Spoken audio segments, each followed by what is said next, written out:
Well, good morning, good afternoon, good evening, whoever you are, wherever you are, whenever it is for you. For me, it is just past midnight on Thursday, October the 9th, 2025, which makes this the news and events for Wednesday, October 8th, 2025, day 1322 of Vladimir Putin's war of aggression against the people of Ukraine. How do you do, everybody? I'm Peter Alexievich, and this is the Live at 5 from Kyiv. Coming to you live from this major European capital, currently under siege. There's Scully. There's Derek Sands. Hey, Derek. Hey, Anthony. Hey, Avi. Nicola Jones. Good evening. Good evening, everybody. Hey, Rob Walker. Nice to see you, pal. Hey, Bernard. Hey, John. Hey, Steve. Darlene, how you doing? Hi, Coffin. Hey, Akron. There's Nightshade. Head Yankee. Head Yankee, huh? So you're to blame. Hey, Mucker.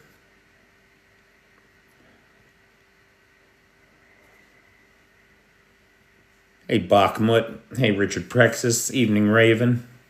Space Ghost. Hey, Chrissy Locks.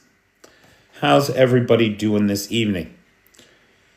I do want to thank Leo Ring. If you see Leo Ring around, he is the sponsor of tonight's live. Hey, Refurb Man. Hey, Mike Kelly. He is the sponsor of tonight's live. And guys, look, I really want to thank everybody that joined the Patreon. Holy cow. On Friday, I mentioned what would change my life would be if I could get 100 people to join the Patreon at $5 a month. That would change my life. Well, since I asked that, 10 people have joined the Patreon, or they upgraded their membership from free to $5 a month. One or two guys paid their membership for the whole year. And it's making a difference. It really makes a big difference, guys. So I really appreciate the people that have joined the Patreon in the last few days. And I encourage you, if you have followed this channel, if you have found the discussion here to be valuable to you, and if you are in a position to kick me $5 a month, please join the Patreon. I appreciate it. Well, thank God, Nightshade. Thank God. Hey, Mike now.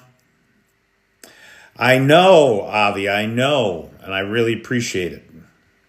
That you're a good example of somebody who went from being a free member to a paid member. Deeply, deeply appreciate it. And all your recent support. Very much. So how is everybody doing tonight? It is hard to know where to begin. Hey, Ted Greenow. It is really hard to know where to begin. Hey, Seawolf. Hey, Dino. Hey, Scotty. Hey, Dave. Plugging along, pal. It is hard to know where to begin. And I think when I look at what I wrote down tonight, we could, usually I group things under news from Russia, international news, hardware updates, that kind of thing. But I feel like tonight, what we could do is we could talk about how we know that Ukraine is winning. What is the evidence? And why do I say today that Russia is losing? And the pace of that losing is accelerating while Ukraine is winning. And the confidence in the coming victory just increases every single day. Hey, Marius. Hey, Neil Steven. So I think about hey, Renee Herman. I think about what Sarah Payne, if anybody watches Sarah Payne on YouTube, she's the U.S. Navy college historian who's got a real expertise in World War I, World War II, and the Sino-Japanese Wars. The Russo-Japanese Wars, the Sino-Japanese Wars. That all came before World War I, right? So she's a historian, brilliant woman. And what she says in a recent interview,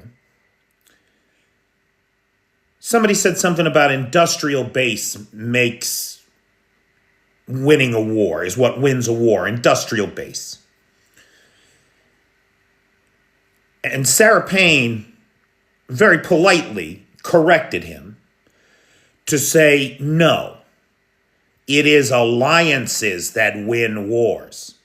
It is alliances that win wars. Now, on the broadest possible strokes of this thing, who's winning and who's losing?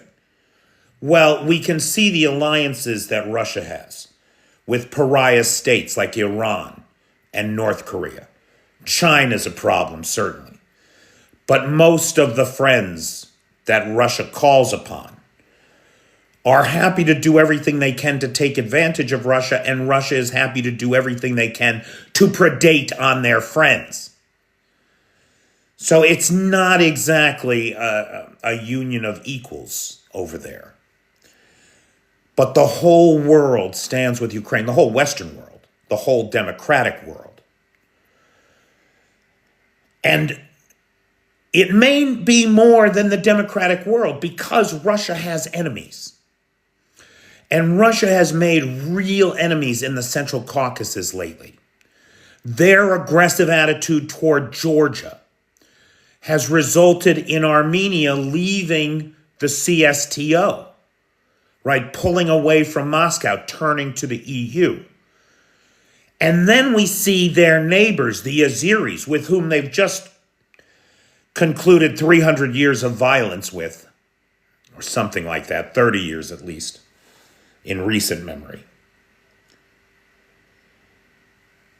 The Armenians and the Azeris have gotten together with the Kazakhs to move 80% of Kazakh oil without a drop of it going through Russia. And the Kazakhs keep trolling the Russians. A traditional ally, somebody that Russia would think that they could count on, is constantly trolling the Kremlin these days and standing apart, canceling Russian Victory Day parades, banning them, making them illegal in Kazakhstan, making Russian, what's it called when you can pick the subject, right? It's optional. Studying Russian is no longer required learning in the Kazakh school system. When they had the Federation of Former Soviet States meeting in Kazakhstan last time, the president of Kazakhstan addressed the crowd in Kazakh. It was so great to watch the Russian delegation scramble for their translation headphones that they didn't think that they would need.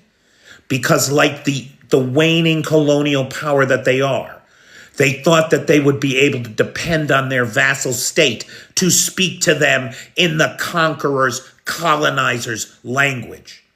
And they were refused that boon. And today, it's unclear who's fucking with who. But there's definitely some fucking going on the Kazakh-Russian border. So now dig it. The trucks are backed up in both directions, right? So Kazakhstan and Russia are part of a kind of free trade zone like the Schengen zone in the EU. The way that once a good or service crosses into the EU, it can travel freely, right? So once a truck carrying all my radios crosses the Polish border into the Schengen zone, no further customs checks are required all the way to Barcelona, right? Free movement of goods and services. Only that's not what's happening at the Kazakh border. The border is basically closed to every truck full of anything coming from China. The Kazakhs appear to be enforcing sanctions against Russia. confiscating entire shipments of dual-use electronics, complicating the movement of goods and services into Russia. And this is all complicated by a recent change to Russian law. Non-Russian citizens who are truck drivers coming into the country used to be able to spend as many as 180 days a year inside Russia. That's no longer the case. A new law has cut that time in half. So many of these drivers may actually, just by passing back into Russia, if they're over their 90 days inside Russia for the year, they're in trouble. And so on the other side of the border, on the Russian side of the border, you have the Russian border guards stopping everybody to check and see how many days they've been in the country because they've got these new regulations. It appears as though the Kazakhs are also saying that the real delays are being caused by the Russians who are searching vehicles looking for gray market goods. Goods smuggled in against sanctions being sold without, health checks, health certificates, certification, etc.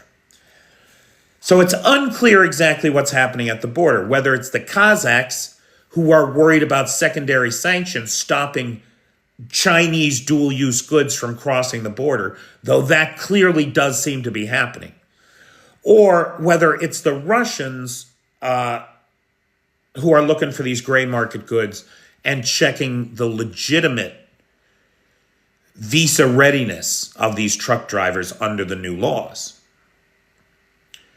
There is a third possibility, and personally, I subscribe to the third possibility.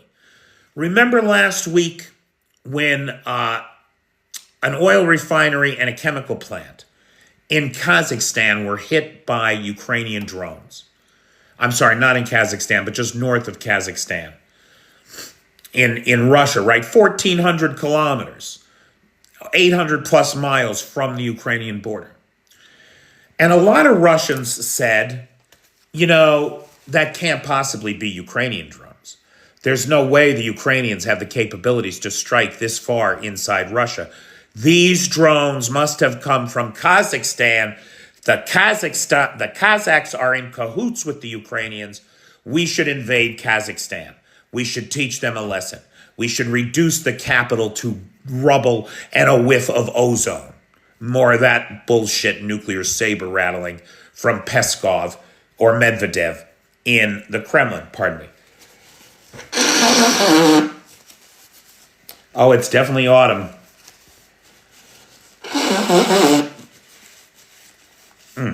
Pardon me. Okay. So there is this tension with Moscow right now, between Moscow and Kazakhstan. Kazakhstan has been pulling away from Moscow, while also playing both sides of that fence, like the Turks do. We can't say for sure why this is happening at the border, but we can say with a high degree of certainty that it appears to be. It's being reported in Kommersant today. It was reported yesterday by Tim White and others now. Alliances win wars. The Russians can't even count on their oldest and closest friends. And because they are abusive by their very nature, every time they threaten one of these close allies, it's like spitting in their face. Just like with Donald Trump, the way Donald Trump is handling our international alliances. It's the same kind of abusive pattern. And nobody wants to put up with it. Now, Kommersant is reporting on the Kazakh border thing. Tass, on the other hand, are you ready for this? Tass, the state-owned newspaper in Russia, now has a daily overnight Ukrainian drone strike column. What did they hit last night and the repercussions of it? It is day 1,322 of Vladimir Putin's war of aggression against the people of Ukraine. His daily paper, state-run news agency, which has printed stories about people who have gone to jail for 8 years because they dared to call it a war instead of the SMO, the Special Military Operation. 8 years in jail these people have gotten. Tass has printed their stories. That same newspaper now is having to print the overnight drone strikes of the enemy on Russia. Boy, I'll tell you, nothing says your 3-day special military operation is going great than your mouthpiece propaganda newspaper having to start acknowledging that the Ukrainians are hitting you and hitting you badly every fucking day. Because that's what this amounts to. I mean, this is as close as an admission to defeat as we are likely to see evidenced in the common popular culture of Russia today. It's stunning. Stunning. Now, Ukraine has captured an Indian national fighting for Russia, and that person has agreed to interviews. And so if you watch the interviews with this guy, it is a familiar story. The kid claims that he came to Russia on a student visa. He went there to study. The police planted drugs on him, arrested him, sentenced him to 8 years in jail. He was immediately approached by a representative of the army, told that if he signs a contract, he can get out of jail today. And it would be guard duty, light duty. He wasn't a soldier, right? Guard duty back in Moscow. Get him out of jail that day. Well, 3 days later, of course, the guy's on the front line with a rifle in his hand. He escapes the Russians in the gray zone, gets to the Ukrainians, puts down his rifle, surrenders. He tells the same old story that we keep hearing of the Shanghaied immigrant, gang pressed into service for the Russian army, and then defecting at their earliest possible convenience. This is ongoing. And the fact that the Russians are having to do this is a sign that they are losing. Not only are their alliances worthless, they are simply running out of people, as we talked about last night, with the signing bonuses now at 6 million rubles. That is not all. We are looking at the third consecutive day of 1,000 men lost every day. And we have new statistics out from the I Want to Live Foundation, right? I Want to Live is the website and the hotline that Russian soldiers can call in order to surrender to Ukrainian forces safely, right? To get the instructions on how to surrender safely. The I Want to Live website published these statistics that in 2025 alone, since January 1st, the Russians have lost 281,000 men. That's all up KIA, WIA, MIA, and POW. Of that number, the KIA, the killed in action, is 86,744 this year alone, or roughly just a little bit more than 10,000 men a month. Of that number, the officers killed are 1,583, nearly 1,600 command positions. Convicts, on the other hand, people like this Indian kid, among the dead, number 8,633. Another 34,000 are MIA, just missing. We don't know if they're AWOL. We don't know if they're dead. We don't know if they're lost. Another 158,000 are wounded in action, and the Ukrainians took 2,311 of them prisoner. Now, the most striking thing about these numbers,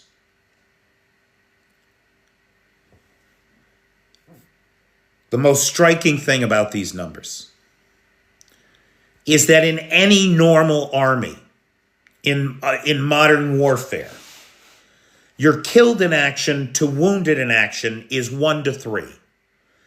So for every one guy that loses his life, 3 guys get wounded. That is not the case with the Russian army today. In Ukraine, the killed in action to wounded in action ratio is 1 to 1.3. Nearly 1 in every 2 casualties is KIA. That is crazy cuckoo bananas. Nobody in any modern theater fights a war with those kinds of losses. Lars, I think you're absolutely correct. I think that many of those missing in action have been killed or cremated, you know. The largest casualties, the highest casualties, come from Russia's Second Combined Arms Army, 15,000 men KIA this year. The 51st Combined Army comes in at a close second with 13,000 KIA. This is 1 battalion a day. This is insanity. Absolute insanity. It is worth pointing out to everybody that the Russian MOD, the Ministry of Defense for the Russian Federation, has not updated their official casualty counts on the website since March 25th, 2022. And those numbers are a joke. It is also worth noting, like, how can we know that any of this is true? Well, the numbers align very closely to the BBC and Mediazona's project that used crowdsourcing to identify soldiers lost in the SMO and confirm their death through obituary listings in the Russian papers. Through this process, the BBC and Mediazona and their crowdsourcing partners have identified with certainty 151,420 Russians KIA in the special military operation.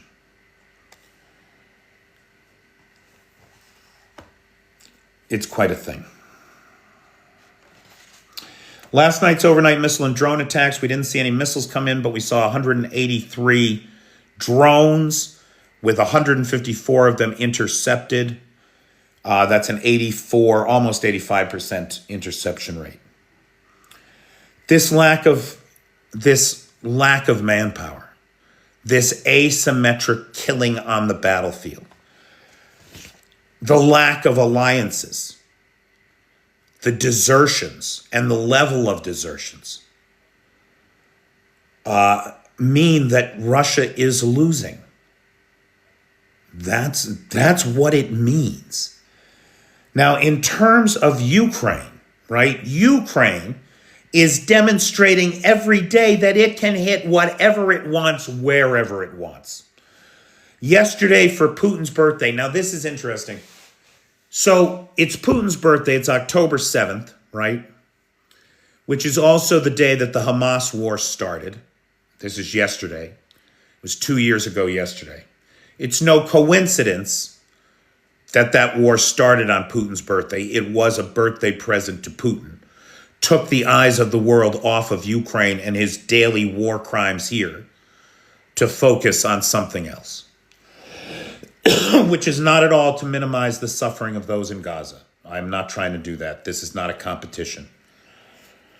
But there are political actors who are happy to take advantage of the tragic nature of the conflict in Gaza to their own advantage. And Vladimir Putin is first and foremost among them. Now, for his birthday, funny enough, last year, 2024, the Feodosia oil depot was in flames.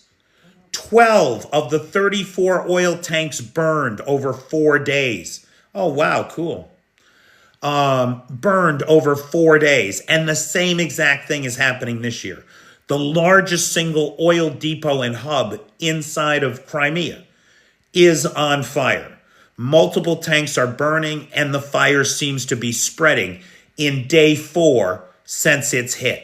No, I'm sorry, day 3. It was hit on October 6th. So this is day 3. But it's weird deja vu because it's just like last year. So for October 7th, Putin's birthday, as Crimea's largest storage hub continued to burn, as Putin turned 73, Ukraine made sure to celebrate with over 200 drones reported hitting dozens of targets across Russia, including the Tuamen oil refinery. Now that's 3,000 kilometers, 2,000 miles from Ukraine. And apparently there's a large fire on the territory of that oil refinery. Now that's a mid-range oil refinery, processes about 9 million tons of crude oil a year. But because of its regional nature, that is to say that the gasoline and diesel that it produces is distributed locally up there in fucking Siberia, it's going to have an impact on the local environment if indeed refining capacity is down. We don't have a good damage assessment yet on the Tuamen hit. Now, that is not all. Ukraine, of course, is striking military-industrial complex, right? And so in Novosibirsk, I'm sorry, it's Novosibirsk. I apologize. I got it backwards. Sorry, guys. In Novosibirsk, that's 3,000 kilometers away, 2,000 miles. The Tuamen refinery is only 2,000 kilometers, 1,200 miles. My apologies.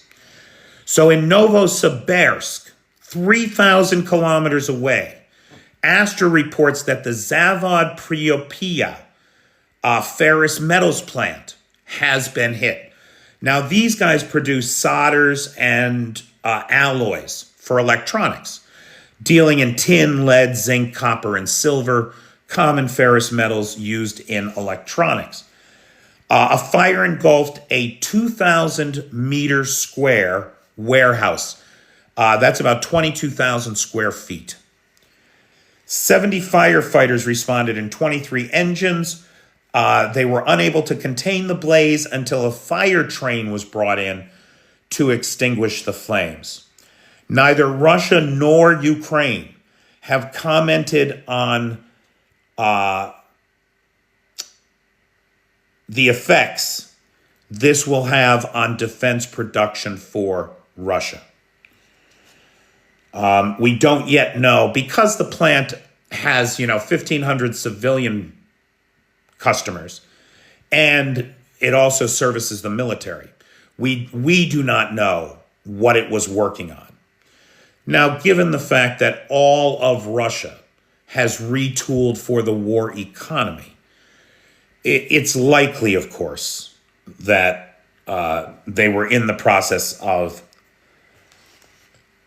producing for the Defense Department. We just don't know.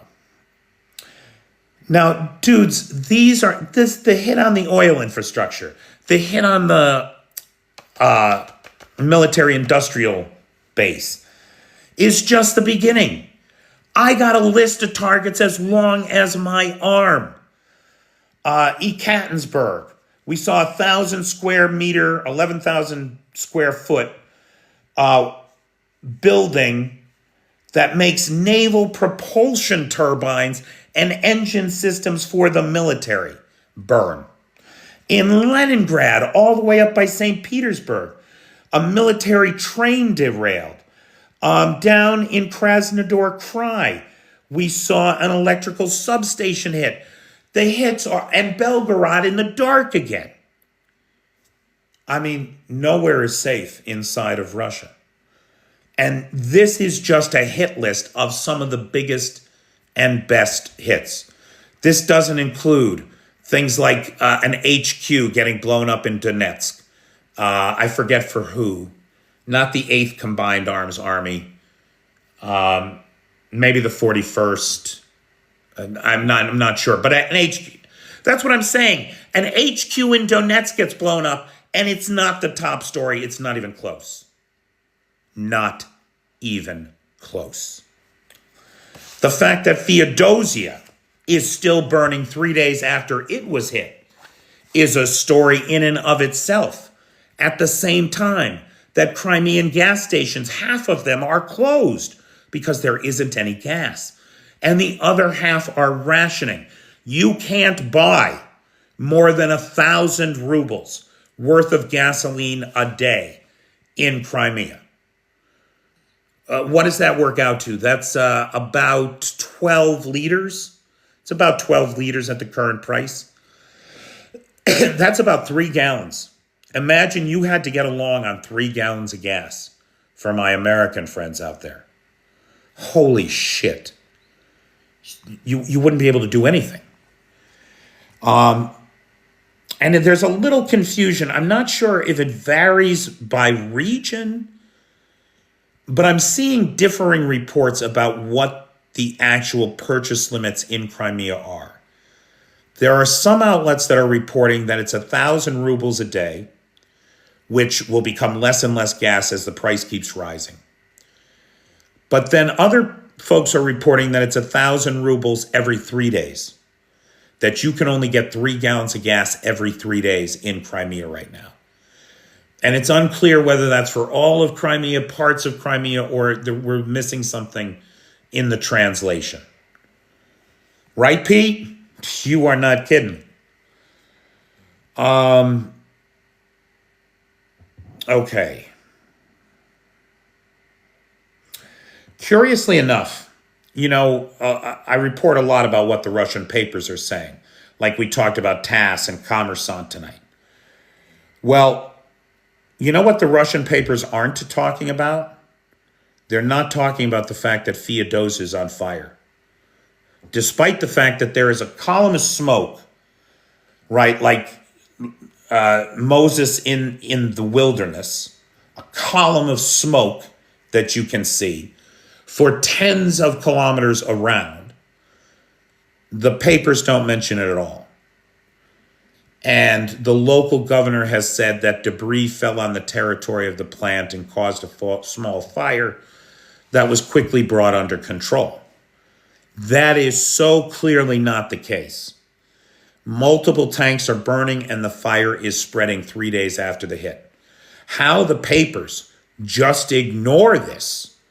This is the largest civilian it's the largest customers from this hub are Navy and Army. But then it's the civilian fuel infrastructure in Crimea that depends on the refined oil products that are stored in this place. That hit a year ago yesterday, burned 12 of the oil tanks, 12 of 34. There were 22 tanks left before this hit. Yeah, there's no way it's a flare-off, brother. It's a cook-off, not a flare-off, exactly. Moscow appointed Governor Sergei Aksimov, blamed falling debris for a small fire that was quickly brought under control. I mean, it's crazy. It's crazy time. These guys are cuckoo bananas. In the international space, German media outlet FAZ is reporting that Germany secretly sent 1,000 Mercedes military trucks in a major logistics deal to Ukraine. Germany ordered 1,000 Mercedes-Benz Zetros military trucks to add to the 340 that they already purchased for Ukraine. This is an amazing story. And of course, this is, Merz's new policy, that he keeps everything quiet until after it's happened. Everything is now classified. All German arms purchases for Ukraine are classified. For Ukraine, this is a critical piece of frontline logistics ensuring operational mobility as we move into the winter. Finally, last thing for me from the headlines. Finnish President Stubb says Trump has moved from a carrot to a stick approach to Russia. Now, this, I'm sure, to most of us, but there's a bunch of people that listen to this show who are not native English speakers. So I just want to take a moment on their behalf to introduce you to the phrase, the idiom, the carrot and the stick. Think of a donkey. If I offer it a carrot, the donkey will move. He will move for me. If I beat him with a stick, maybe he'll move. Donald Trump has moved from the carrot, trying to entice Putin to the negotiating table, to the stick. And this, of course, was a reference to the idea that we might get tomahawks. It's a tough situation. I'm not going to believe it till I see it, personally. But keep your fingers crossed. Stubb also warned of Russia's economic worries. Everybody is worried about what's going to happen to the Russian banking sector come January. I think that's what everybody's worried about. And it's a fair point. It's an absolutely fair point. Okay, that's it for the top line stuff today, guys. Hey, Bjorn. Big thanks to Leo Ring, who is the sponsor of tonight's live. Big thanks to Lars, who has the Discord server, Nightshade, who has the Peter's Peeps group, and of course to the moderators, best moderators on the Tickety Talk, Pete, Jay, Travis, Maddie, and Feisty. Thank you all so much. And with that, questions, comments. I know the chat was scrolling a lot there, guys. I couldn't keep up. Again, I want to thank. Now, on Friday, I said, guys, I really need 100 people to join the Patreon at $5 a month. Well, since then, I've had 10 people join. So we're now down to 90. Holy cow. I cannot tell you how grateful I am. If you have been a free Patreon member, if you've been following this channel and never had a Patreon account, and if you want to keep me on the air, and if you can afford to... Now, look, if you don't have $5 to spend, I get it. Believe me, I get it. There were months here where if it weren't for Cynthia and Ballerina, I would have survived on nothing but potatoes and onions in those first months. That's not a joke. And I didn't even lose any weight. So if you don't have the $5, please don't think twice about it. This is a free service. But if you are in a position where $5 is not going to hurt you, or you can do like a few people did, if you're currently a $5 a month member, maybe you could go to 10. But help me get it from 90. Right now, I need 90 people. It was 100 on Friday. Today, it's 90. I need 90 people to join the Patreon at $5 a piece. And that will change my life. Sponsors for the rest of the week. We definitely have sponsors. I would have to look, June. I apologize. I don't have my other phone handy. We definitely have a sponsor tomorrow. Tomorrow's Thursday. I think I have a sponsor for Friday, but none for next week. Because I think tonight it's Leo Ring. I think Arn is Friday, and then there's somebody else. Not Lola K. There's somebody else in there, I'm sure. But yeah, next week I could use some sponsors, June. Do we know if Russia's running out of oil? Russia has the largest, or some of the largest, proven crude oil reserves in the world. Russia's nowhere close to running out of oil. Thanks, June. However, Russia is worried because its refining capacity is offline. Now, here's the problem. When you have a bunch of wells that produce 9 million barrels of oil a day, There has to be somewhere for that 9 million barrels to go.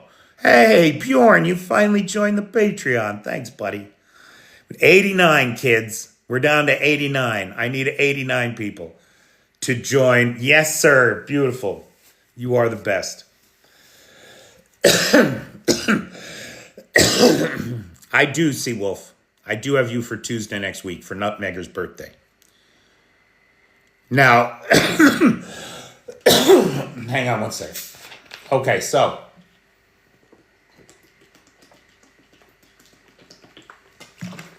Pete hits it on the head.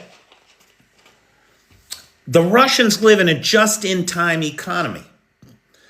9 million barrels of oil come out of the ground every day. That means that 9 million barrels of oil every day have to be put on ships, have to be put into storage, or have to be refined, turned into something else. What happens if 38% of your refining capacity is offline for an extended period of time? What do you do with the 3.7 million barrels of oil that you can't get to a refinery or to a storage location? Well, the short answer is you store it in the pipes.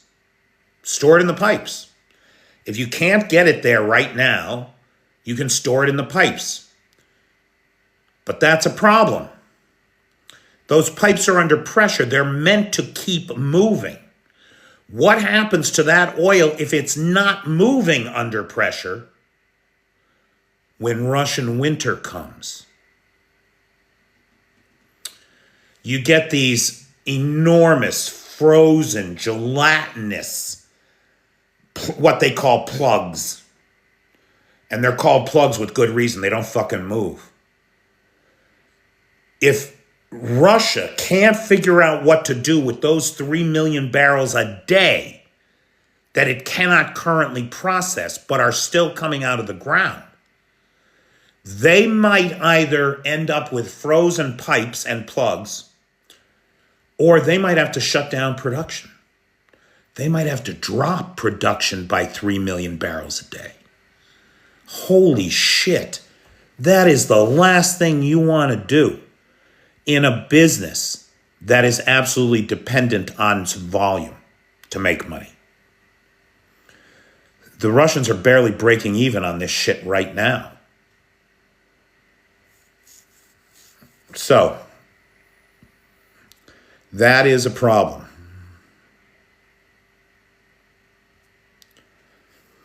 Yeah, and the foreigners are not coming to their aid anymore, TK's daddy. They aren't. Pete, I don't either. Now look, the Russians are tough. And they got deep pockets and deep resources, as well as an absolute certainty that everything they are doing is right. It is funny how long that will sustain a human being. And they've got that in spades, boy. It's based on complete ignorance and a lack of facts, but that it is a strong belief. It's a strong belief, boys. Don't sell it short. You're right, Bip. I couldn't agree more. And it is so distressing to me to see my own countrymen embracing the corruption, justifying the corruption, paying homage to the corruptor. It is a crime and a sin.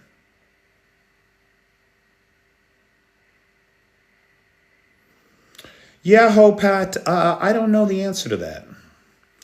We just don't know.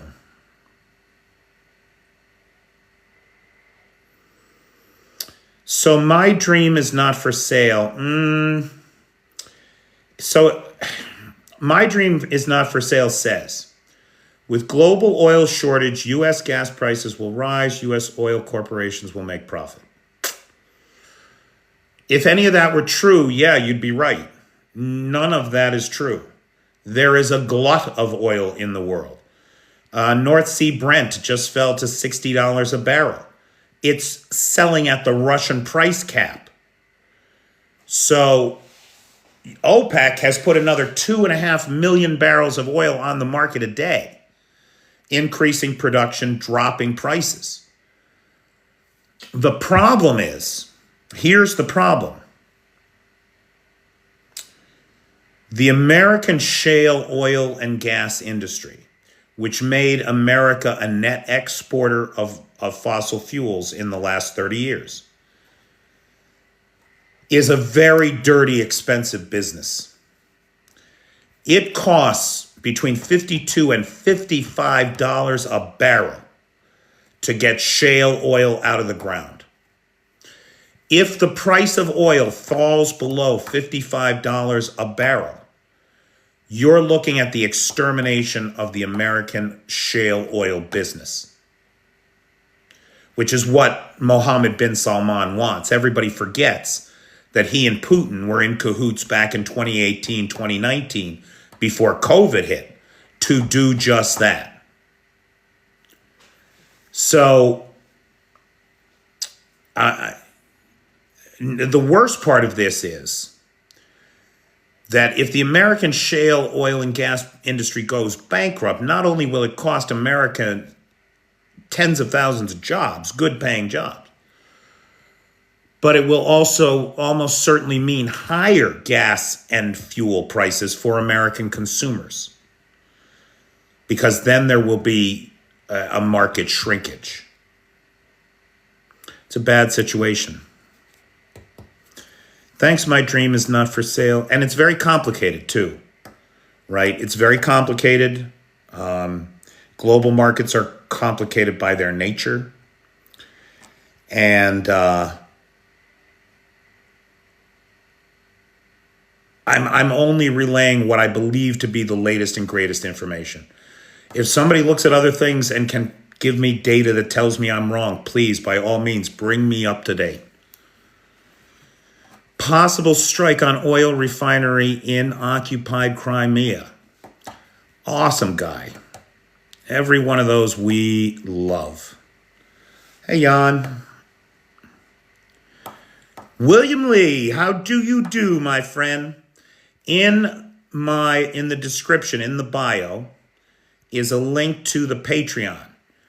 And William Lee, I apologize. I hate to ask you to do it, man.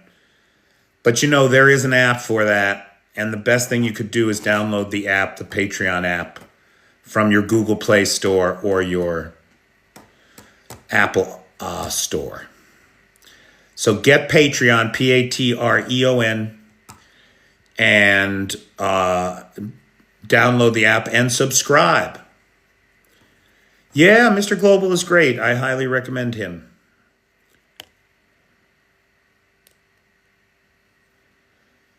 Yeah, I was thinking about a Substack bit, but I don't write enough.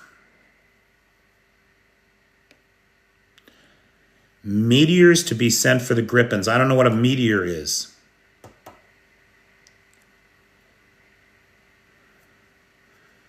Thank you, Mr. Lee.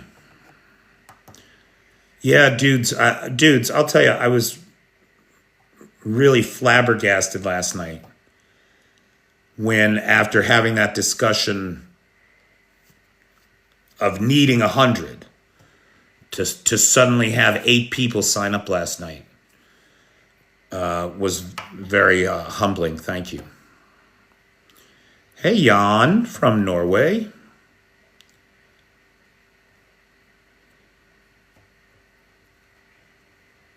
Meteor is an air-to-air missile. I thought it was a space rock that burned up in the atmosphere, while a meteorite made it to the ground. Seems unlikely, Pete, but thanks.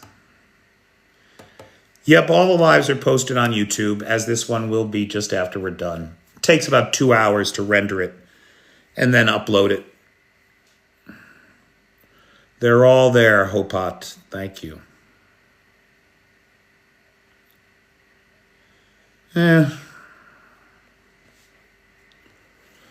We'll see about the tomahawks. Look, I don't trust this bastard, this 300 pounds of dog shit and fake tan in a cheap suit. I do not trust him at all. He is a traitor in every way.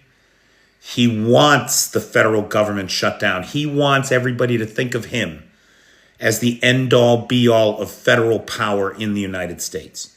And he is openly trying to start a war inside the U.S.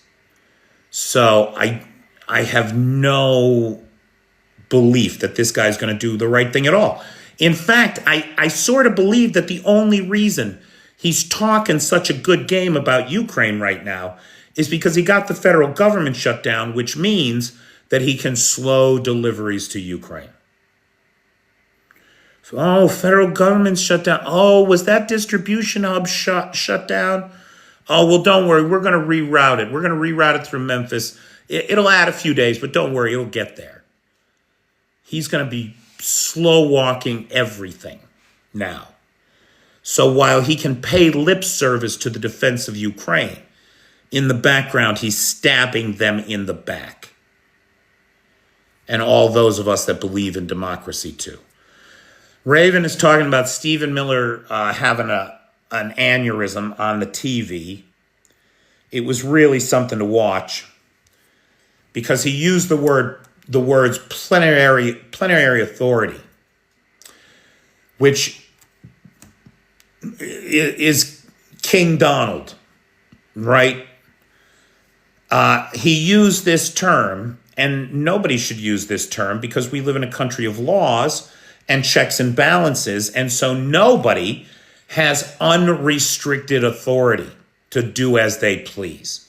That is not a thing in the United States. And to give you some sense, and this is the part that hurts me so badly, the people trying to take down American democracy are dumb as bags of rocks. He's obviously been practicing this argument in the mirror. He got ahead of himself in the CNN interview. He said it out loud, and then he froze like a motherfucking Bambi in headlights. Couldn't move. Pretended that his screen had frozen. That he couldn't hear anything. Well, you know what happens if suddenly the connection goes out, if I'm in the middle of an interview, and suddenly the connection goes out, you know because they don't know that the connection has gone out. See, that's what would happen in real life.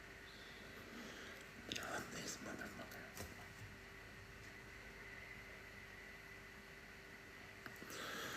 Yeah. Derek Sands, I recognized his blinks. He was actually blinking SOS. It was actually Morse code. It was an SOS. That's what that rapid series of blinks was. Exactly, Paul. Bad connection. So for those of us paying attention, like Derek Sands, he found that funny. Because that's what happens in real life, right? He glitched hard. He glitched harder than Zuckerberg or Elon ever have. I'll tell you that right now. It was pretty... God, if I didn't hate that son of a bitch so much, it would be funny. But he is repugnant in every way. And that's what kills me so much, that we are losing to these people. They're idiots. They have no empathy. They have no soul. They have no values. They have no... They are just a pack of lies wrapped around white-hot coals of insecurity. It's ridiculous that we are losing to them.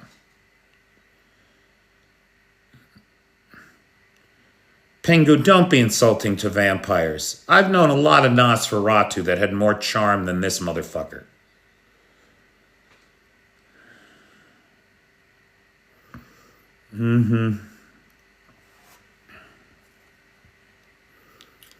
Yeah, TKs, you're not wrong, boy. You're not wrong.